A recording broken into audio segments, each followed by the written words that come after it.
તો આ છે આપણા ભારત દેશનો નકશો, જેમાં 28 રાજ્ય અને 8 યુનિયન ટેરિટરી છે.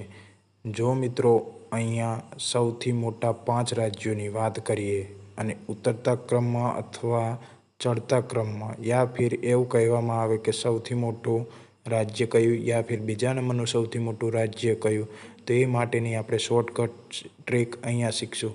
તો સૌથી પહેલાં આપણે સૌથી મોટા રાજ્યની વાત કરશું. તો એ યાદ રાખવા માટે તમારે ગ્રેટર ધેનના ગ જેવું અહીંયા એક ચિત્ર દોરવામાં જોઈએ, જેથી પહેલું રાજ્ય એ રાજસ્થાન, બીજું એ મધ્યપ્રદેશ, ત્રીજું એ મહારાષ્ટ્ર, પછી આ રીતે એક આડી લીટી કરવાની, જેમાં ચોથા નંબરે છે યુપી અને 5મા નંબરે છે ગુજરાત. તો આવી જ રીતે અને આવા જ શોર્ટકટ ટ્રીક શીખવા માટે આપણી યુટ્યુબ ચેનલને સબસ્ક્રાઈબ કરી દો અને વિડીયોને લાઈક કરી દો.